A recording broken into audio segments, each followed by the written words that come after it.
ഇവിടെ ഒരു സെക്കൻഡ് സ്റ്റോയ്ക്കാർ കൊടുക്കാണ്ടെന്ന് കേട്ടു, അങ്ങനെ വന്നതാ. അത് ഞാൻ ഈ കോളനിയിലെ വാട്സ്ആപ്പ് ഗ്രൂപ്പിൽ ഇട്ടല്ലോ. നിങ്ങളോട് ആര് പറഞ്ഞ?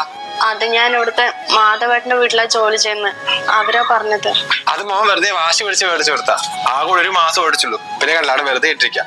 10,000 കൊടുത്ത് വാങ്ങിയല്ലാണ്ട് നശിപ്പിക്കേണ്ട അവന്റെ ഗ്രൂപ്പിൽ ഇട്ടതാ. അതിനിപ്പോ എത്ര പൈസയാ? അന്ന് വാങ്ങിയതിന്റെ പകുതി തന്നാ മതി. 5,000 അല്ലേ? എന്തായാലും ഞാനൊരു 3 ദിവസം കഴിഞ്ഞിട്ട് വരാം. അപ്പൊ എനിക്ക് ശമ്പളം കിട്ടുള്ളൂ. അതുവരെ ആർക്കും കൊടുക്കല്ലേ. മോൻ കൊറേ ആയി പറയുന്നു ഇതുപോലത്തെ ഒരെണ്ണം വാങ്ങിച്ചു തരാൻ. എന്തായാലും പുതിയത് വാങ്ങാൻ എന്നെ കൊണ്ടാവില്ല. ഞാൻ 3 ദിവസം കഴിഞ്ഞിട്ട് വരാം. ആർക്കും കൊടുക്കല്ലേ.